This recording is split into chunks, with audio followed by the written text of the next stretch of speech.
Bienvenidas y bienvenidos a otro capítulo de Filosofía Crítica. En esta oportunidad vamos a charlar con un gran filósofo argentino.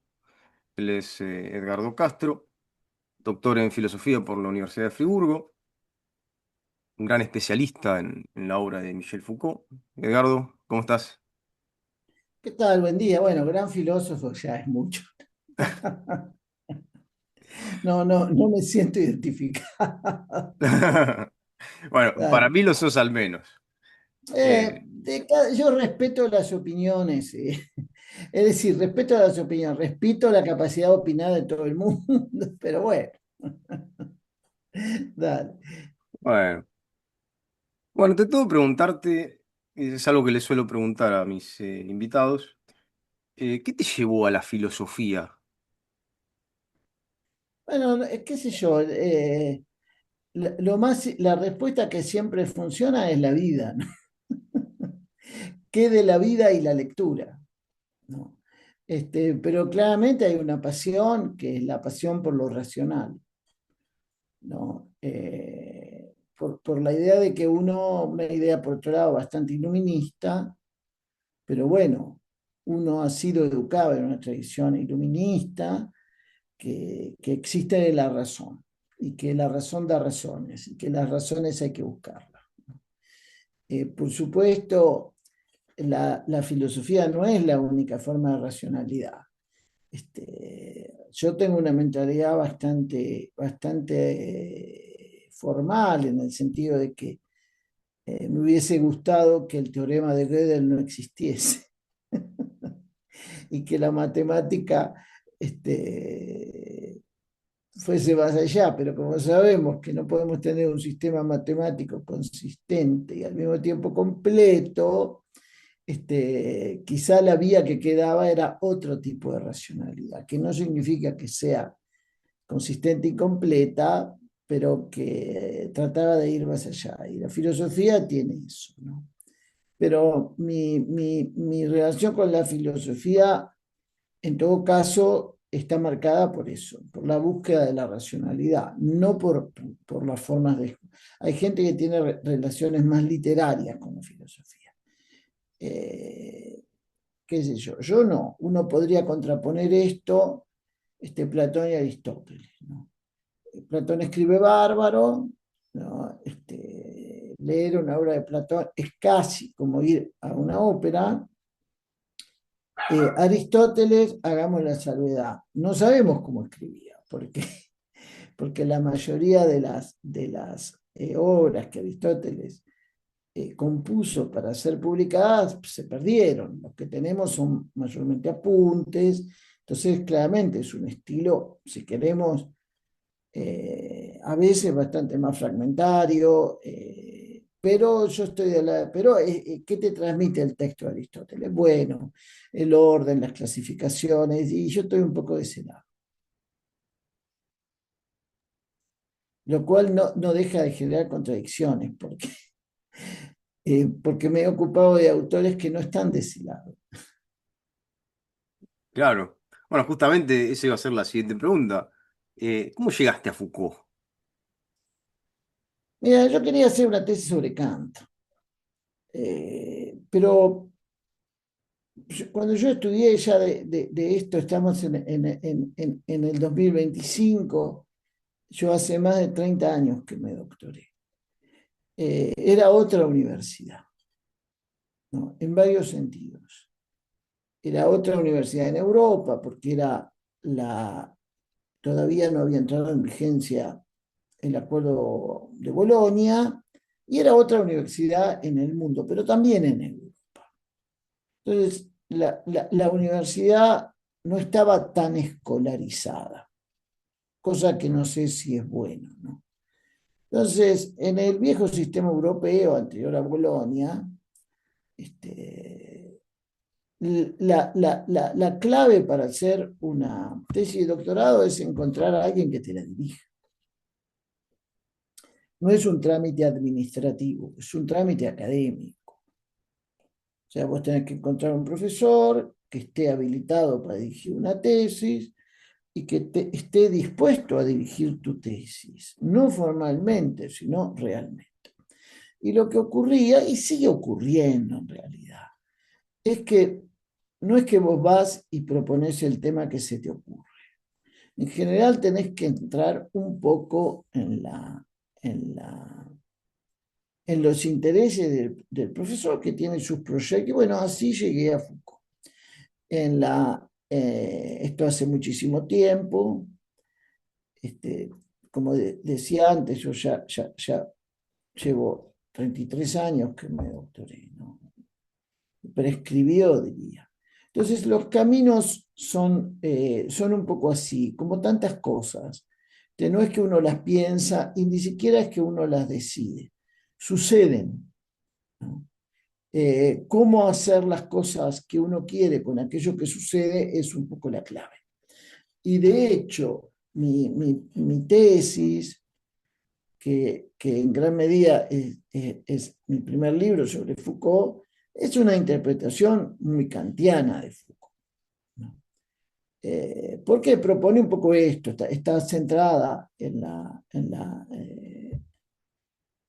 esa interpretación en las palabras y las cosas, y la idea de base, nunca dicha explícitamente en estos términos, pero a buen entendedor, pocas palabras. O sea, la idea de base es que la noción de episteme juega en Foucault, o al menos en las palabras y las cosas, un papel parecido al que juega en Kant el esquematismo.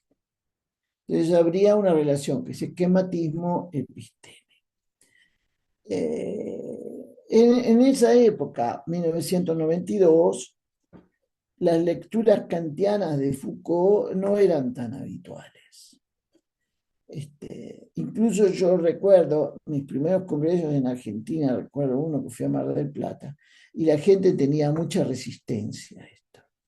Yo estaba absolutamente convencido, estaba convencido de dos cosas: que, que había que leer Foucault en un registro kantiano y que había que leer Foucault en un registro husserliano, o sea, como un diálogo con Kant y con Husserl. No es que no había ningún trabajo sobre esto, pero no era una corriente interpretativa dominante, ni mucho menos. Hoy está claro que esto es así, ¿no? O sea, desde que yo hice la tesis ya han aparecido muchos textos en Foucault sobre Kant, y la importancia de Kant en Foucault ha sido revalorizada. No solo los textos sobre que es la ilustración, sino su tesis secundaria de doctorado, que se publica recién en el 2007. Es decir, yo ya hacía 15 años que había terminado mi tesis. Y ahora, en el 2021, se publica lo que es, todo deja entender, una tesis de doctorado de Foucault, eh, nunca presentada, sobre Husserl. El volumen sobre la noción de mundo en la fenomenología, el volumen que se titula Fenomenología y Psicología en la serie de los inéditos. Entonces me encuentro en una situación un poco extraña, porque uno escribe una tesis, después uno se desencanta de la tesis y en general tiende a olvidarla. Y me encuentro en una situación rara, porque es claro que hay que un trabajo escrito hace 33 años tiene que ser corregido. Y sin embargo, es tan actual, ¿no? Curioso. Eh, es raro que una cosa así sucede, pero el que lea ese trabajo se da cuenta que esto es un diálogo con Kant y es un diálogo con Husserl. Con lo cual surge un Foucault un poco diverso del que en esa época circulaban. Fundamentalmente dos cosas. Era un Foucault marcadamente filosófico, ¿no? O sea, que no trataba, no llegaba ni siquiera a vigilar y castigar, ¿no? O sea, no entraba en el llamado Foucault genealógico. Era un Foucault centrado sobre la interpretación filosófica de la modernidad.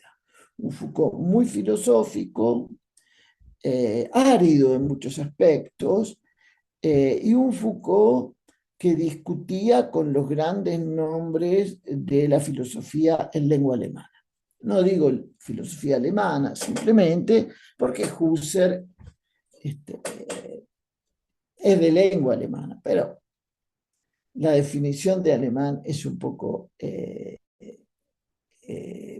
móvil según los territorios del Imperio Austrohúngaro, en todo caso. Y entonces aparece eso. Yo me doy cuenta que algunas de las pistas que seguía, yo no conocía los inéditos de Foucault. En esa época no sabíamos ni siquiera que existían, porque se mantuvieron en secreto hasta finales del 2010 y un poco más. Y entonces yo no tenía otro modo que reconstruir esto, no yendo por la carretera, sino por la banquina. Es decir, por ejemplo, siguiendo los temas que a mí me parecía que ahí estaban, eh, remitiéndome a los trabajos de Derrida. Que sí, por ejemplo, en el caso de Husserl, había tempranamente publicado eh, textos sobre Husserl, sobre todo el problema de la génesis en la filosofía de Husserl, ¿no? Y la pista hoy por hoy es clara y ahora, digamos, podemos ir por la carretera. Si un primer desplazamiento era esquematismo en Kant, episteme en Foucault, otro desplazamiento era mundo en Husserl, episteme en Foucault. Sigo convencido de esto. Quizá ya las primeras páginas de las palabras y las cosas son, para quien sabe leer, claras. Son un diálogo con Kant y un diálogo con Husserl. La tesis, un poco ahí, era que las palabras y las cosas constituían una especie de anticrisis por el texto de Husserl, ¿no? La crisis de las ciencias europeas, que era un diálogo, y lo es, no tengo dudas de eso. Así que ese es de algún modo mi primer Foucault.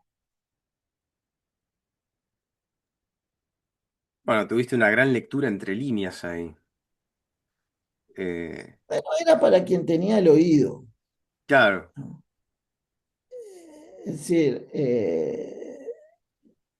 yo venía de esos autores y no dejaba de percibir ese sonido, ¿no? Y es un poco cuántos lectores de Foucault conocen Husserl. Mm. Y este es un problema, ¿no? Sobre todo en esta etapa de la publicación de los escritos de Foucault, por varias razones, porque Husserl es claramente un autor, algunos de sus trabajos, bastante áridos, pero sobre todo porque Husserl, como dijo alguien por ahí, es un eterno principiante. O sea, es alguien que no ha dejado de retomar los mismos problemas y proponer soluciones distintas. Con lo cual a uno lo pone un poco nervioso. Pero digamos, desde investigaciones lógicas, a ideas, a la crisis, sabemos todos esos desplazamientos de Husserl, de la fenomenología eidética, la fenomenología trascendental, la fenomenología genética y el mundo, que es la noción que a Foucault le interesa fundamentalmente. Husserl, una tesis, por otro lado, que ya había expuesto Eugen Fink. El mundo, la pregunta por el mundo tiene distintas respuestas en cada una de estas etapas, ¿no? Pero esquematismo, mundo, episteme, era una línea de lectura. El año que viene se cumplen 60 años de Las palabras y las cosas, que fue el libro que consagró intelectualmente a Foucault, que lo convirtió en un intelectual, ¿no? Lo puso en el centro de la escena parisina, sobre todo, pero francesa y finalmente a nivel mundial. No es el libro más leído de Foucault, pero es el libro que lo convirtió en un intelectual.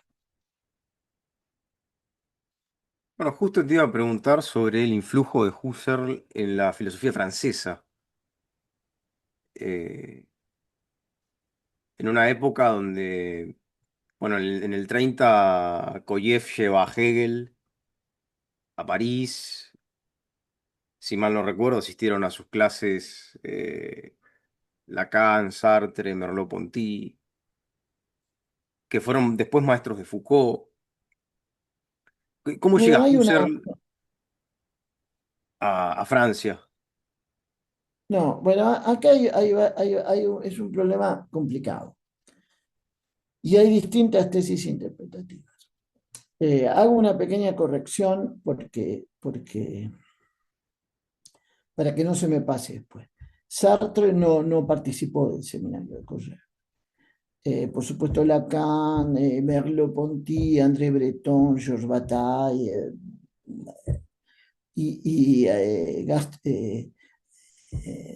Gaston Fessard, en fin, la lista, Hannah Arendt ocasionalmente, Leo Strauss ocasionalmente y tantos más, no muchos, pero tantos más,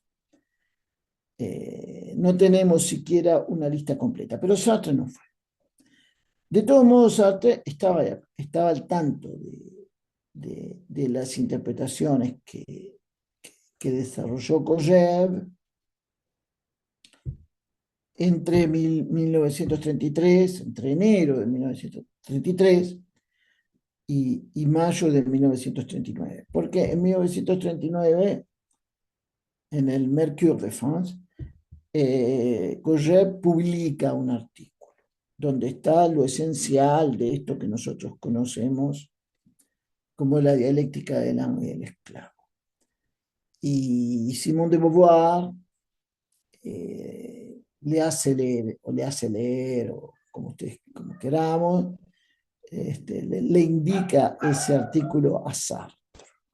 No. Ahora bien, hecha esta aclaración, acá hay una cuestión que es esta. ¿Cuáles son los orígenes de la filosofía francesa contemporánea? Hay dos tesis interpretativas acá. Una es esta, que la filosofía contemporánea en Francia comienza con el seminario de Coller, ¿no? Esto es con la que Sartre dice en La razón dialéctica que cuando él tenía unos 25 años, Sartre nace en 1905, o sea que estamos en 1930, Hegel era casi un desconocido. O sea, el casi lo puse yo, porque claramente había algunas cosas. En el 29 se publica el texto de Jean Bal, de Malheur de la Conscience. O sea, había habido sobre todo Lucien Her, que es alguien que no es tan conocido en la historia de la filosofía, pero que muchos capítulos de la historia de la filosofía de esa época serían inexplicables sin él. Lucien Her era el bibliotecario de la École Normale Supérieure, ¿no? Y escribió un trabajo sobre Hegel, por supuesto, anterior al seminario de Coller, e introdujo varios de los textos de la tradición marxista en Francia, es una figura importante. Existía el Lucien Her, existía el texto de Jean Bal, existían otros más, pero es cierto que finalmente Coller introduce, pongamos, él introduce, entre comillas, Hegel en Francia, o reintroduce. O en todo caso, esto, el hegelianismo francés del siglo XX requiere de la figura de Cogère. Era un Cogère, perdón, era un Hegel bastante particular. Uno tiene que imaginarse la escena. Estaban todos estos, Merleau-Ponty, Lacan, Bataille, Queneau, Caillois, qué sé yo, en fin, todos estos ilustres hombres. Y había ahí un jovencito de unos 30 años, exactamente 30, porque Cogère es de mayo de 1902, o sea que en enero del 33 tenía apenas 30 años, y hablaba un excelente francés con acento eslavo, y entonces agarraba el ejemplar de la fenomenología del espíritu, porque no había traducción francesa de la fenomenología del espíritu hasta ese momento. Leía el texto y lo comentaba. Los lunes a las 5:30 de la tarde durante 6 años. Y lo hacía prácticamente línea por línea. Teatralmente lo hacía. No, Bataille cuenta eso, que salía completamente, incluso destruido por la palabra de Cogère. Lacan, que estaba ahí, retomará esta teatralidad en su propio estilo. Pero bueno, hay un Hegel muy particular ahí, un Hegel que está combinado con Heidegger, que está combinado con Marx, un Hegel que habla del deseo, que habla de la muerte, que habla de la lucha por el reconocimiento, que habla de la animalidad y que habla finalmente del fin de la historia. Esta es una tesis interpretativa, de que tendríamos que hacer del seminario de Kojève el punto de partida de la filosofía francesa contemporánea, la tesis que propone un libro muy conocido, que es Lo mismo y lo otro, el libro de Vincent de Combé. Y de algún modo también el texto de Butler, Sujeto de deseo, porque hablar del deseo, que trata de la noción de deseo en la filosofía francesa, la tesis doctora de Butler, sin Cogère es prácticamente imposible. Ahora, lo curioso es esto. En los escritos que publicó Foucault en vida, nunca menciona a Cogère. No hay ninguna referencia a Cogère, explícita al menos. Foucault no lo podía ignorar, conocía muy bien Bataille, y Bataille y Cogère eran compinches, colegas, compinches. Recién en los últimos textos publicados es su tesis de finalización de estudios superiores, algo que nosotros podríamos asimilar a nuestras tesis de maestría, que es la constitución de un trascendental histórico en la fenomenología del espíritu de Hegel. Bueno, ahí hay una mención a Cogère, pero es un inédito. O sea, en los textos publicados en vida nunca. Y Foucault propone otra interpretación de los inicios de la filosofía contemporánea en Francia. Y la interpretación que propone es que este inicio habría que situarlo en las conferencias parisinas de Husserl de 1929. Es decir, lo que nosotros conocemos como las meditaciones cartesianas. Y a partir de ahí se desarrollaron dos líneas. Una línea que conduce, obviamente, simplifico, esquematizo, digamos, a Sartre y los existencialismos, y otra línea que conduce hacia la filosofía de las ciencias, Poiré, y acá estamos ya tocando Collet, el autor que interesa particularmente a Foucault cuando escribe estas líneas es Canguilhem, porque esto lo retoma, Foucault lo dijo un par de veces, pero lo retoma en ocasión del último texto, en ocasión de Canguilhem, de su último texto dedicado a ser impreso. Entonces, ahora acá hay todo un problema que es qué sé yo, Husserl es relativamente entendible. Husserl, a ver, lo voy a decir así, no planteaba tantos problemas. ¿No? Los primeros intereses en Husserl en Francia no vinieron del lado de la filosofía, sino de la teología, ¿no? De la Universidad de Estrasburgo. Pero después llegó Levinas a Francia y fue un gran, y por supuesto Levinas Ricker. Pero Husserl no es tan problemático. En cambio hay tres autores que sí son problemáticos, que son Hegel, Nietzsche y Heidegger. Porque cuando en 1870 se cumplen los 100 años del nacimiento de Hegel, se está desarrollando la confrontación franco-prusiana. Y Prusia, en esa época, en la batalla de Sedan, vence a Francia. Y entonces era muy difícil hacer un homenaje por los 100 años de Hegel,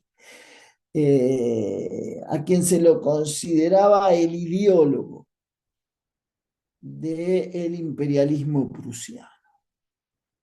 Y de algún modo el ideólogo de los vencedores. Esto es 1870.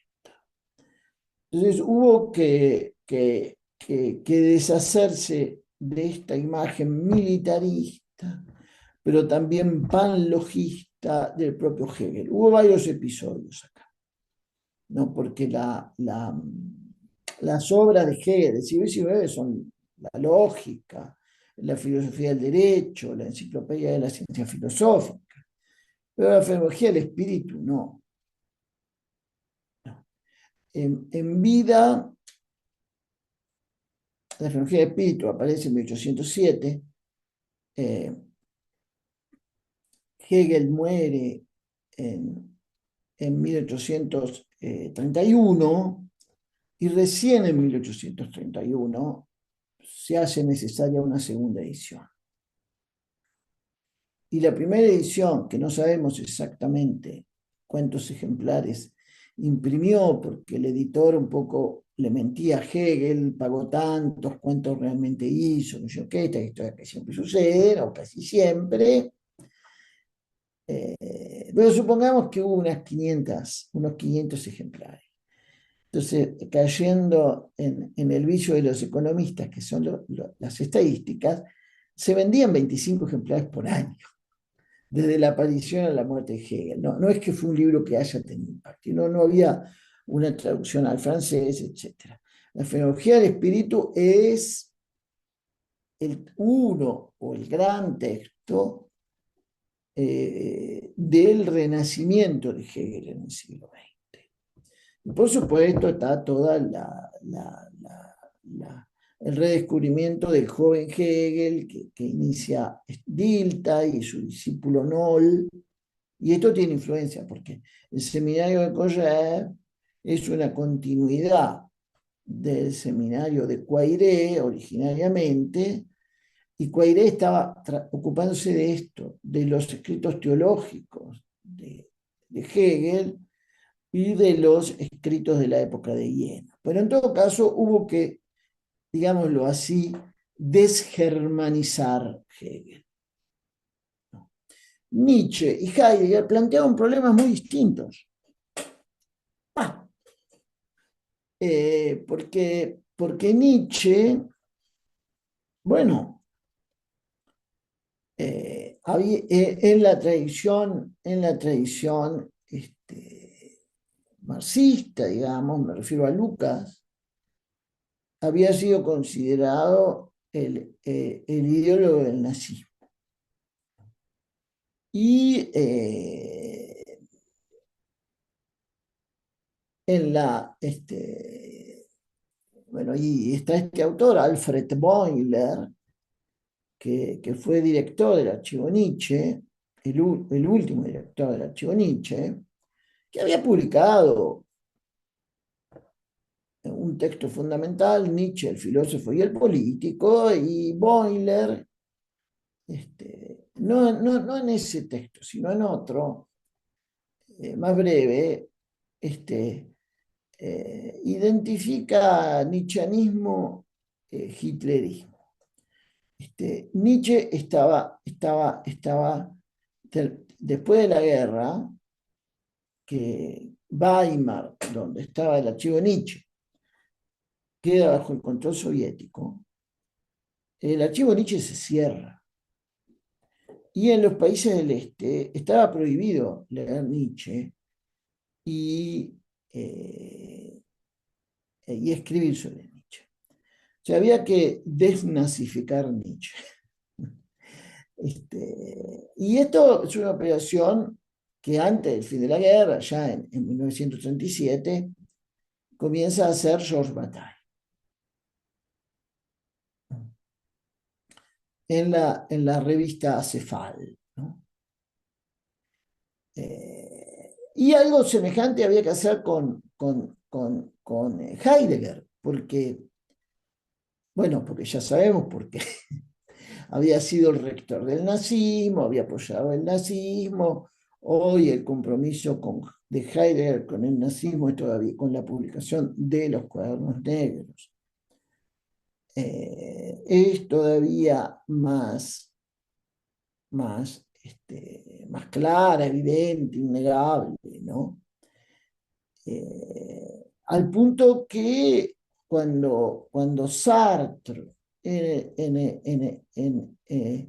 tiene su famosa conferencia, que el existencialismo es un humanismo, la prensa comunista lo acusa a Sartre de nazi por citar a Heidegger, ¿no? Entonces, hubo que desnazificar a Heidegger. Y es una operación que en este caso comenzó en todo caso, el propio Sartre en L'État moderne, ya en el segundo volumen de L'État moderne, comienza esta denazificación. Ahora, estos autores, o sea, la tradición alemana, no es el caso de Husserl, que por otro lado era judío y no había tenido ningún compromiso con el nazismo, todo lo contrario, el nazismo le hace Heidegger, rector, le había incluso prohibido la consulta de la biblioteca universitaria, cosa que afectó mucho a Husserl. Y el nazismo había quemado sus últimas publicaciones, su viuda, corrió peligro, en fin, fue rescatada, como se llama, toda la historia del archivo, no, Husserl, etc. No, o sea, sobre Husserl no. Pero Nietzsche, bueno, Nietzsche había muerto, también este es un problema, había muerto en 1900, o sea, hablar de un Nietzsche nazi implica una serie de aclaraciones. O sea, es la obra de Nietzsche lo que se nazificó. Pero cuando Nietzsche muere, a ver, si mi memoria no falla, porque yo ya soy una persona grande, ¿no? Hitler es de 1889, o sea, que cuando Nietzsche muere, Hitler tenía 11 años. No. O sea, hay que poner esto un poco en perspectiva, pero sabemos cómo la voluntad de potencia que Nietzsche, tal como nosotros la conocemos, nunca escribió, pero desempeñó un papel fundamental en un primer momento, convirtiéndolo a Nietzsche durante la Primera Guerra en un filósofo bélico. Los soldados iban al frente con ejemplares provistos en el equipamiento del Zaratustra, y después finalmente en esto, en el filósofo. Pero como dice un chiste por ahí, cuando hay dos personas de acuerdo, una no es filósofo. Cuando Hitler cumplió 50 años, la cultura, como suele suceder en sus malas relaciones con el poder, decidió hacerle un homenaje. Y la idea fue publicar un libro donde cada disciplina pusiese de relieve lo que le debía a Hitler, por su apoyo a esto, aquello, lo otro. Y cada disciplina escribió su capítulo, pero la filosofía tiene dos capítulos. Uno que hace de Nietzsche el filósofo nazi y otro que más bien dice lo contrario. Es un tema muy complicado, apasionante, complicado, merecería más de un, como sabemos, ha sido en parte, también acá hay que tomárselo con granos sales, en parte de la hermana, en parte. Y por supuesto Spengler, ¿no? En parte. O sea, todo ese periodo de la Revolución Conservadora, Spengler fue director del archivo Nietzsche, y era un fascista, pero el modelo de Spengler era Mussolini, no, no Hitler, lo cual, no sé. En fin, nada, es una historia compleja. En todo caso, la pregunta interesante es esta. ¿Cómo sucedió que Nietzsche, Heidegger e incluso Hegel se convirtieron para los franceses en filósofos existencialistas, incluso podríamos decir hoy progresistas? Acá hay toda una operación de relectura. No fueron solo eso, por supuesto. Y las causas son complejas, en el caso de Nietzsche, por supuesto, la edición crítica de Colli Montinari hizo mucho en esta dirección,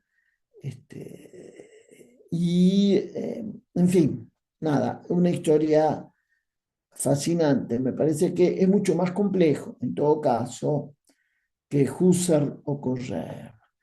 Y quizá haya que decir Husserl y Correr, ¿no?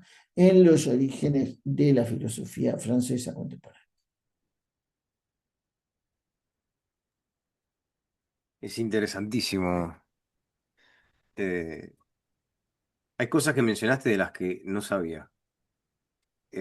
No sabía que iban al frente de batalla en la Primera Guerra con el Zaratustra.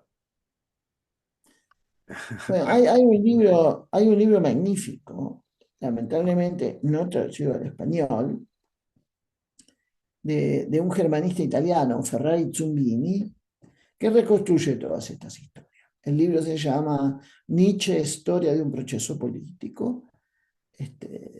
Es altamente recomendable, porque hay un momento en que hay una operación, la hermana de Nietzsche, que tiene mala fama, se había casado con este señor antisemita, e intentó fundar junto con él en Paraguay esta colonia aria. Muerto su esposo, fracasado el proyecto, al menos comercialmente, vuelve a Alemania y se ve que tiene una mentalidad empresaria. Y entonces no solo organiza el archivo Nietzsche, sino también la publicación de los escritos de su hermano, con esta idea, que tiene que ser el nuevo Kant, el nuevo Hegel, y que por lo tanto necesita de una obra sistemática. Y así inventa la, la voluntad de potencia. Eh, Fue una gran editora. No digo que hizo las cosas bien, sino desde el punto de vista comercial. Y hizo de las suyas, por supuesto, metió la mano en algunos textos y hizo ese texto que no existe. Pero Elizabeth eh, fue propuesta, primero recibió un doctorado de la Universidad de Viena, y fue la foto icónica, ¿no?, de Hitler visitando el archivo y Elizabeth eh, recibiéndolo en la entrada, donde parece que Elizabeth está disfrazada, es la toga doctoral de Viena, ¿no? Entonces, ¿dónde sacó ese disfraz? La toga doctoral de Viena. Pero Elizabeth fue propuesta en más de una oportunidad para el Premio Nobel de Literatura por las universidades alemanas. Y la idea de que, bueno, ocultó su trabajo editorial, no es cierto. Es decir, en 1930, cuando uno observa la evolución de la bibliografía sobre Nietzsche, se da cuenta que a partir de 1930 hay una explosión de trabajo sobre Nietzsche. Y esto se explica en parte por esto, porque los derechos de autor en Alemania caducaban a los 30 años de la muerte del autor. Nietzsche murió en 1900, en 1930 caducaba. Y esto era un problema para Elizabeth, porque ella cobraba esos derechos. Y parte de los ingresos de esos derechos, junto con unos suculentos cheques de Mussolini, mantenían el archivo Nietzsche. Y entonces Elizabeth hace un juicio a Krenner, diciéndole que ella es autora de parte de esos textos. Y la justicia le da razón. O sea, esto de que no sabíamos que no había metido, eso no es cierto. Ella misma, se ve que era una gran comerciante y de una gran organización, ¿no? Y que se supo acomodar, o hay un primer Nietzsche, si queremos, de izquierda, vinculado a los movimientos de la vanguardia literaria y pictórica de Berlín, la primera etapa del archivo, al que pertenece, a ese periodo pertenece el célebre cuadro de Munch, que pagó un banquero judío, amigo de Elizabeth, y de Harry Kess, en fin, una historia. Después hay otra etapa que es Elisabeth Sombart, que convirtió a Nietzsche en un filósofo guerrero de la guerra, teórico de la guerra, ¿no? Incluso Elizabeth escribe que un par de artículos, que es que el verdadero prusiano, el verdadero soldado prusiano es Nietzsche, ¿no? Así como hubo una Kriegsausgabe, una edición de guerra de las obras de Nietzsche, también hubo ediciones para banqueros en el periodo de lujo, que era una gran empresaria editorial, ¿no? Y después viene el periodo nazi. O sea, Elizabeth, y por lo tanto la edición de Nietzsche, se fue adaptando en el mejor estilo de Groucho Marx, ¿no? Si no les gusta, cambio los principios, no hay problema. Y igual el texto de Boiler, que es un profesor, filósofo, un profesor muy vinculado al nazismo a través de Rosenberg, de Alfred Rosenberg, Alfred también se llamaba Boiler, es un texto muy importante, con el que finalmente en los años inmediatamente posteriores todos discuten, sin mencionarlo siempre de manera explícita. ¿Por qué? Porque la tesis, un poco resumo por supuesto de Boiler, es que la doctrina fundamental de Nietzsche es la voluntad de potencia y que el eterno retorno es un error. Entonces, usted va, en el 36 aparece el texto de Jaspers, proponiendo otra interpretación. Nietzsche, introducción a su filosofar, y otro Nietzsche. Por esa misma época, de esa misma época, son los seminarios de Heidegger sobre Nietzsche, que aparecerán publicados más tarde, en el 61, los volúmenes que conocemos como el Nietzsche de Heidegger. Y también el texto de este discípulo de Heidegger, que es Karl Löwit, Nietzsche y el eterno retorno. Cuando uno recorre estos textos, sobre todo el de Heidegger y el de Löwit, se da cuenta que están discutiendo con Boiler. Lamentablemente el texto de Boiler, del texto de Boiler no hay traducción como para, o sea, el texto no muy largo incluso, pero merecería alguna traducción con algunos elementos, elementos críticos. Pero, como dice alguno por ahí, el archivo Nietzsche fue un sismógrafo político-cultural para ver hacia dónde había que ir, ¿no? En todo caso, el Nietzsche no sé, de Bátimo, de Cacciari, incluso de Foucault, no es el Nietzsche que vivieron durante décadas los propios alemanes. Entonces, es complicado.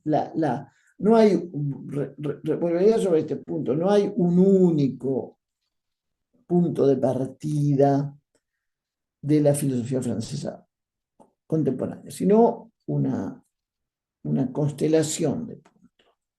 Cogé es uno de esos, de los planetas de esa constelación, las conferencias de París del 29, otra. Y por supuesto, en el caso de Heidegger, además de la actividad de Sartre, la de Jean Beaufret, que es un poco el que rehabilita a Heidegger en Francia. Heidegger se rehabilita en Francia. Bueno, estuvo, por supuesto, eh, algunas publicaciones en los Estados Unidos, que yo qué, pero bueno, nada, fue Beaufret y está. En fin, y así tenemos estas líneas que recorren los filósofos franceses contemporáneos. Me quedé pensando en el vínculo que hallaste entre el esquematismo, la categoría husserliana de Welt, de mundo, y la epistema en Foucault. ¿Cuál es el vínculo? Más que nada para la gente que no tiene idea de La esto. gente que no sabe de esto no le va a interesar esto. Ah. El esquematismo en Kant, vamos al problema. O sea, ¿sirve para qué? Para explicar cómo yo vinculo elementos intelectuales con elementos sensibles. O en términos propiamente kantianos, las categorías con los fenómenos. ¿Cómo aplico las categorías a los fenómenos? A través del esquematismo.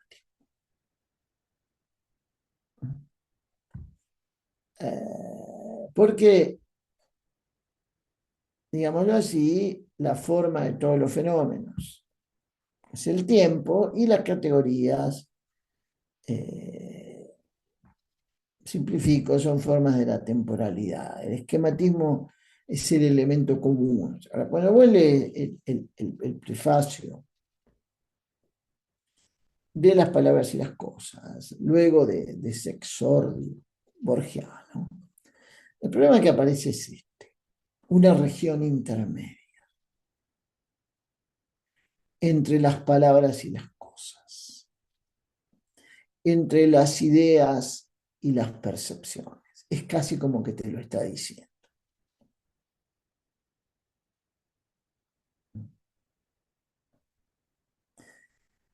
El problema del mundo en Husserl, sobre el que podríamos hacer eh, muchos programas, porque según la tesis de Eugen Fink, este mundo es el problema fundamental de la fenomenología y de la filosofía. Fink, como ustedes saben, fue uno de los últimos colaboradores de Husserl,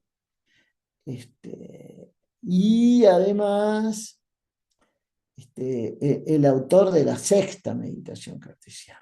Y hay un célebre artículo que, que, que Fink publica en el fatídico 1933 en los Kant-Studien, la filosofía fenomenológica frente a la crítica contemporánea, ¿no? En el que Fink defiende Husserl de los kantianos, de los neokantianos, de la escuela de Rickert, fundamentalmente.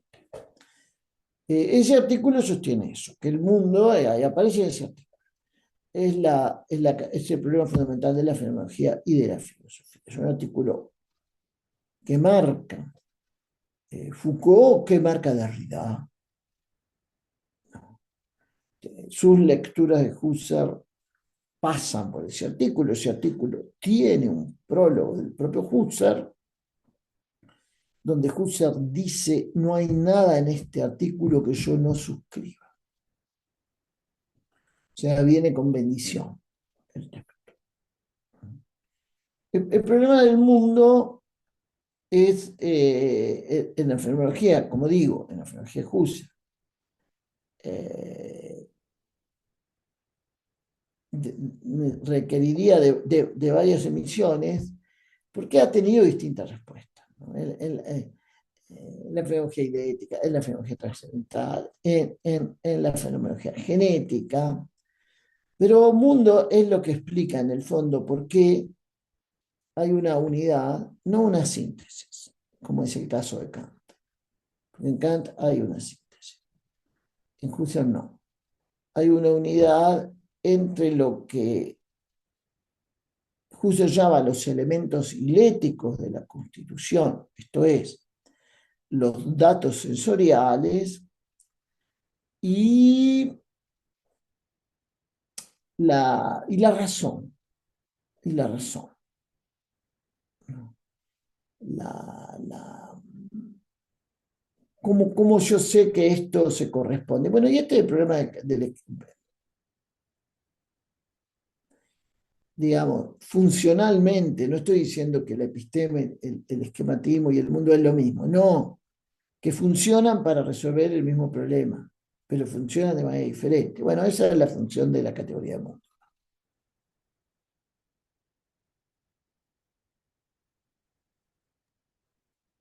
Es interesantísimo. Te quería preguntar, yendo más por ejemplo, vigilar y castigar. ¿Hay algún vínculo entre esa obra y la Revolución Francesa?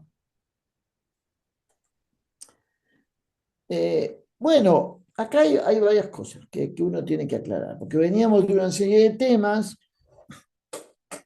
y ahora abrimos como otro capítulo. Vigilar y castigar es el libro más leído de Foucault, o al menos el más vendido de Foucault.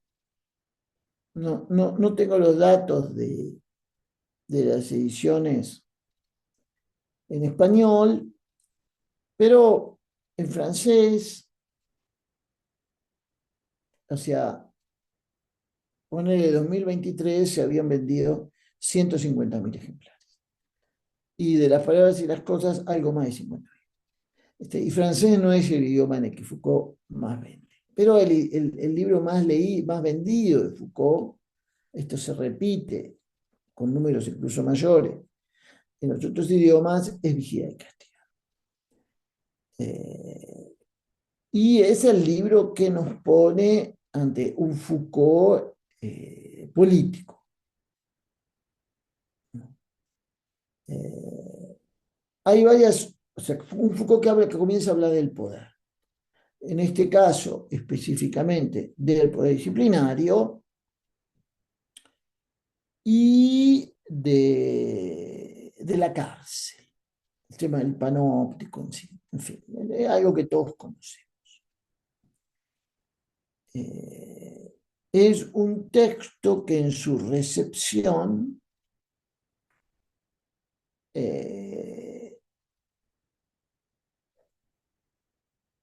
se convirtió en una obra de referencia para esto que se llamó la nueva izquierda. O sea, a mediados de la década del 70, la izquierda pasa por su proceso de los intelectuales de izquierda, los militantes de izquierda, por su proceso de reformulación, porque en los textos clásicos, le hace Marx, Gramsci, de algún modo habían perdido vigencia, buscaban nuevos referentes. Y Vigilar y Castigar vino a situarse ahí.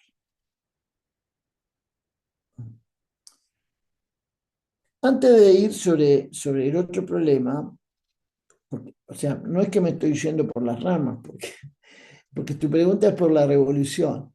Entonces, hay una recepción permeable a las palabras y las cosas en un colectivo, como se dice hoy, que se autopercibe revolucionario. Esto es 1975. Se convertirá, sí. También nosotros podemos pensar en el contexto latinoamericano, eran las épocas de las dictaduras. ¿No? Y las descripciones de Foucault eran fácil o tentadoramente transportables para analizar situaciones concretas. Eso atraía mucho. Pero en 1977 se produce en la literatura Foucaultiana un hecho fundamental. Los marxistas italianos también habrían entrado en crisis y buscan nuevos referentes.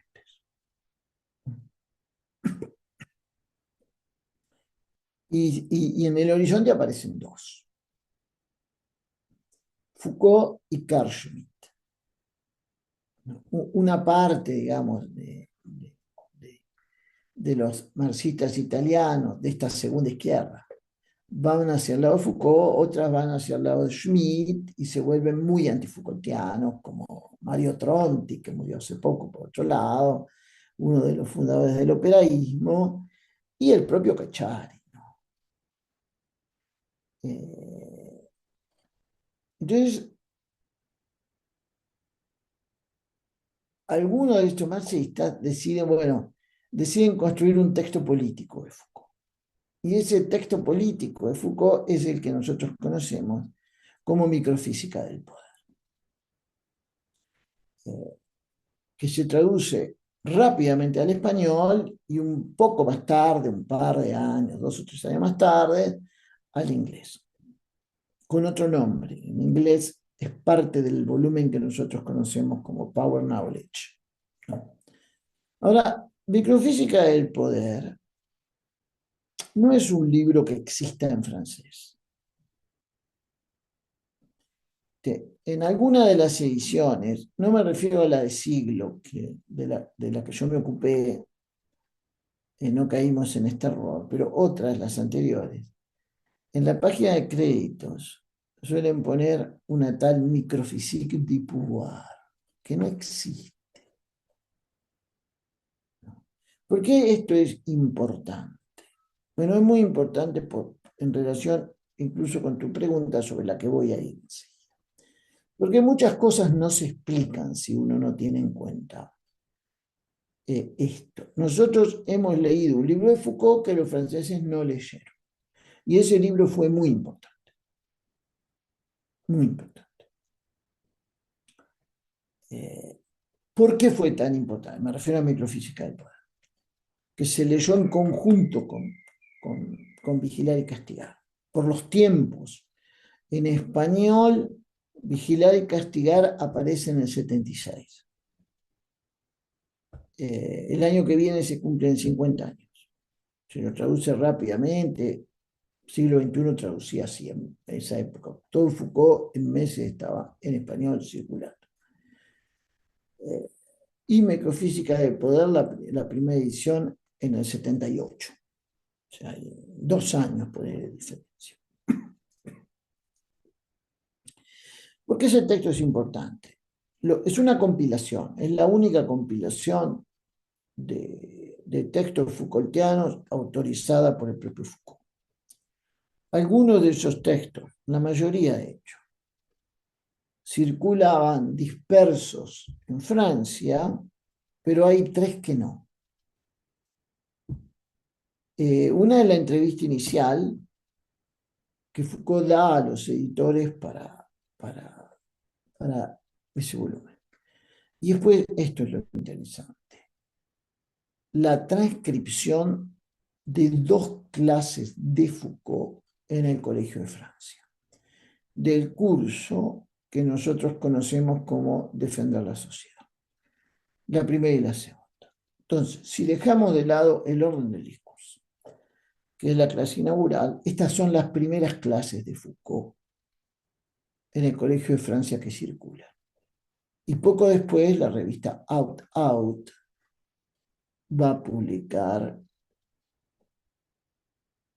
una clase importantísima del año no inmediatamente sucesivo, pero sí del curso sucesivo, porque el 77, Defender la Sociedad es 76, y el curso siguiente es Seguridad, Territorio y Población, que es 78, porque en el 77 Foucault se tomó un año sabático.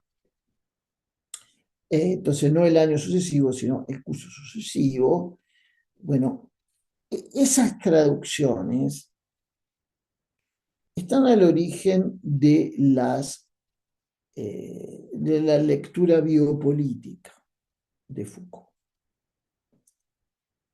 Cuando Agamben publica en 1995 Homo Sacer, ninguno de los cursos de Foucault había sido publicado, porque el primero es de 1997.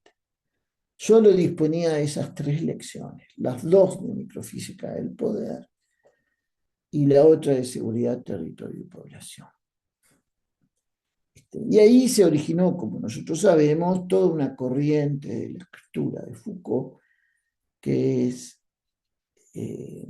la corriente biopolítica. La genialidad de Agamben es esta, dice, bueno, los neomarxistas italianos se han dividido, no lo dice así, se han dividido entre partidarios de Foucault y partidarios de Schmitt. Yo los voy a juntar. Y el Homo Sacer es la combinación de esas 2 lecturas, por eso el efecto que produce. Ahora, esas lecturas biopolíticas de Foucault, de matriz agambeniana, pero hay que ser justos. Antes de Agamben, ya Espósito utilizaba en relación con Maquiavelo el término biopolítica, aunque independientemente de Foucault. En fin, esas lecturas biopolíticas han sido marcadamente antiliberales. Ahora, el mismo texto,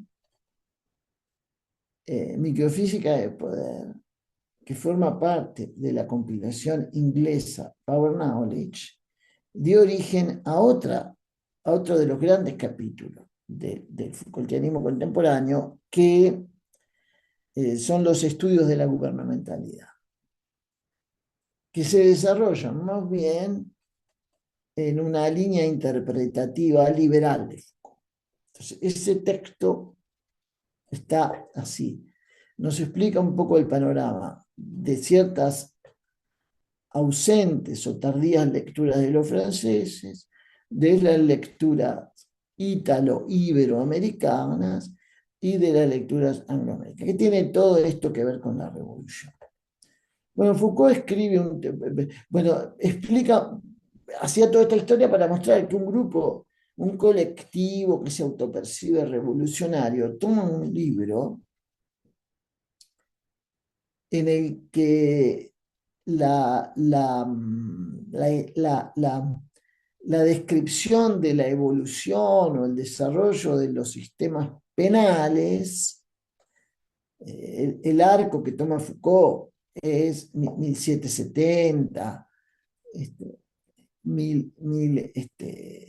final del siglo XIX y algunas referencias al mundo contemporáneo. En ese arco está comprendida, por supuesto, la Revolución Francesa, pero Foucault hace como si no hubiese jugado un rol fundamental.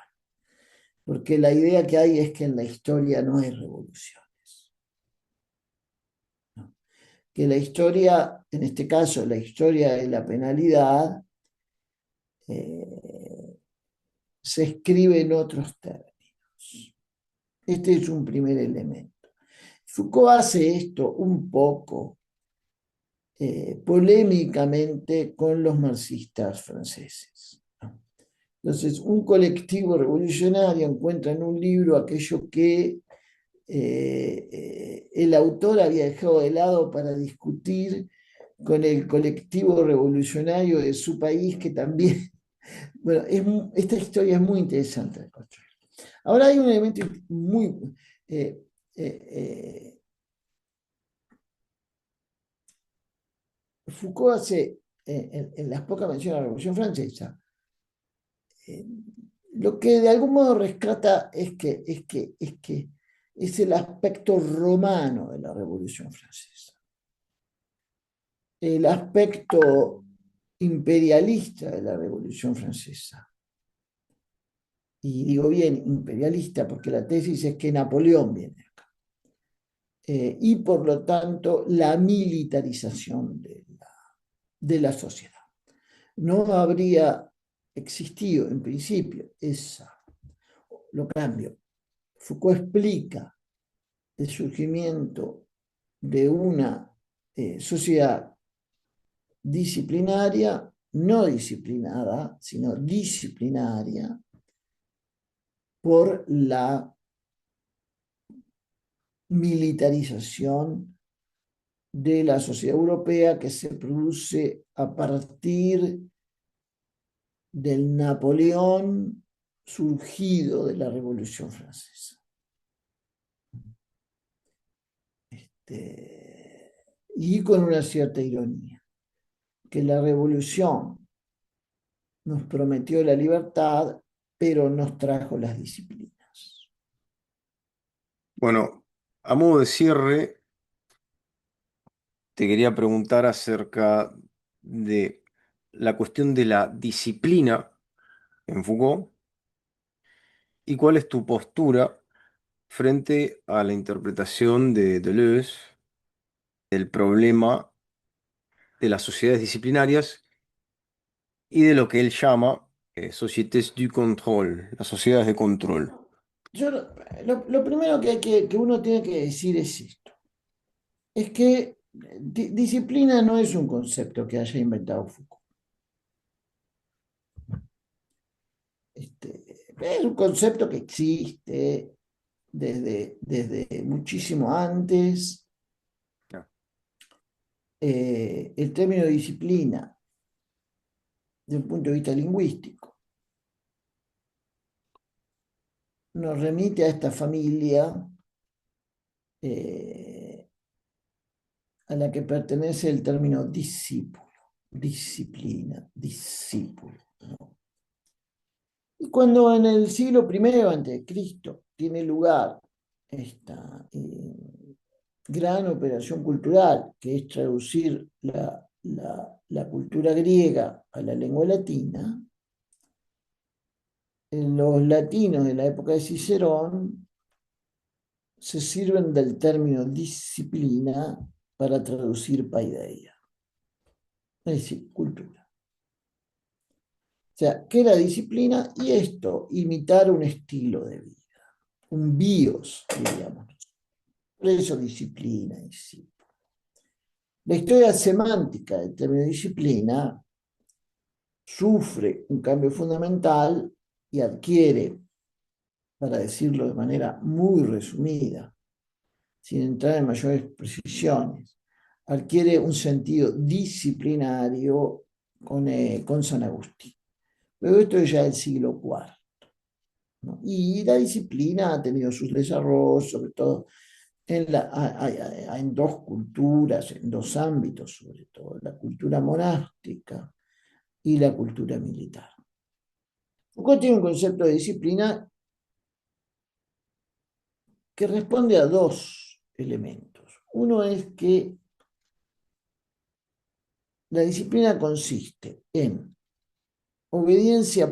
combinar la obediencia política con la utilidad económica. O sea, una individualidad disciplinada es aquella que es sumisa y rentable.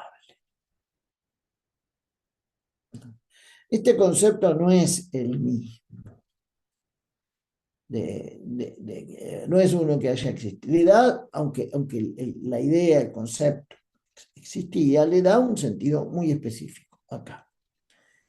Y este ha sido el desafío del siglo XIX para Foucault. ¿Cómo combinar obediencia política y rentabilidad económica? En una conferencia en Tokio, son interesantes las conferencias y entrevistas de Foucault fuera de Francia, porque se ve que se siente un poco más libre y dice cosas que no decía en su país. Dice, bueno, mire, en una conferencia en Tokio, 78 creo, Foucault sostiene esto, que en el siglo XX las disciplinas han perdido importancia. Porque hay otros mecanismos de control de la población. Seguramente estaría pensando en la biopolítica. Es mejor medicar que disciplinar. Es más rentable y más práctico. Y la disciplina ha vuelto a ser una conducta de élite, como era para los monasterios. No hay que pensar a Foucault como un gran indisciplinado, todo lo contrario. Era alguien que pasaba 9 horas por día en la biblioteca. Murió a los 57 años y además de todos los libros que conocemos, hay casi 40.000 páginas de inéditos, para darnos una idea de la disciplina que atravesaba la figura Foucault. Después yo creo que el aspecto este de la sociedad de control se ha exagerado un poco. Foucault tiene esta idea de control. Yo no veo ahí una gran discusión. Por supuesto, Deleuze tiene una interpretación de Foucault. La filosofía de Foucault es una filosofía de los dispositivos. Hay un problema porque eh, en los libros de Foucault publicados en vida, la noción de dispositivo aparece solamente en 2 libros, que es precisamente Vigía de castigar y la voluntad de saber, es decir, 75-76. En fin, nada. Creo que tira agua para su molino, pero no iría por ese lado. Bueno, Edgardo, te agradezco muchísimo la charla. Eh, bueno, como ya he dicho, ha sido muy, muy, muy interesante. Y bueno, Dale, Eh, divertite. bueno, hago el cierre para el canal. Sí. Em, bueno, muchas gracias, Edgardo, por tu participación y por toda tu sabiduría y por tu tiempo, fundamentalmente. Y bueno, eh, no tenés ninguna red social ni nada, algún canal donde te pueda seguir la gente. No tengo, no, yo no soy muy amante de las redes sociales y por otro lado, mejor, porque estaría preso, ¿no? Porque pondría cada cosa, ¿no? Eh, Quizá habría que agregar esto, que el año que viene son 100 años del nacimiento de Foucault. Son, como dije, 60 de las palabras y las cosas, 50 de la voluntad de saber y 50 años de la edición española de Vigila y Castigado. O sea, estamos en una serie aniversaria. No tengo redes sociales. O sea, hay alguna, pero yo no las uso. No sé, no me gustan. Sé que son importantes y al que le guste y que la use y qué sé yo qué. Claro. Pero no. ¿Hay algún libro en Puedo el que estés trabajando Estoy de próxima escribiendo, bueno, ahora aparición? estoy corrigiendo acabo de escribir una serie de papers, como se dice, sobre la lectura de una cosa rarísima que quizá no lea nadie, sobre la lectura que hace Foucault de la filosofía de la aritmética de Husserl, que Uh, son las únicas páginas de Foucault dedicadas a la matemática, ¿no? Y a una obra de Husserl, por otro lado, que no fue un hit, porque el propio Husserl la criticó, la primera edición es de 1891, y recién en 1974, en el marco de la Husserliana, se hizo la segunda edición. Estoy en ello y corrigiendo lo que para mí es la gran aparición en lengua española de textos Foucaultianos, que es el Nietzsche de Foucault, o algo así como el Nietzsche de Heidegger, una serie de cursos y de textos sobre Nietzsche desde la década de 1950 hasta finales de la década de 1970. Y esto saldrá, espero, para la Feria del Libro del año que viene. Así que estoy corrigiendo esto. bueno, bueno, estaremos atentos a la aparición de esos textos. Igualmente, para el que quiera adentrarse a Foucault, bueno, tienen la introducción escrita por el propio Edgardo, una introducción a Foucault, editado por la editorial Sí, Siglo XXI, hace unos en años ya. YouTube hay una edición del 23 que está actualizada y porque incorpora los inéditos. Así que bueno, te agradezco nuevamente. Bueno, a los que están del otro lado, si les gustó el video, ya saben, pueden dejar un like, compartir, suscribirse.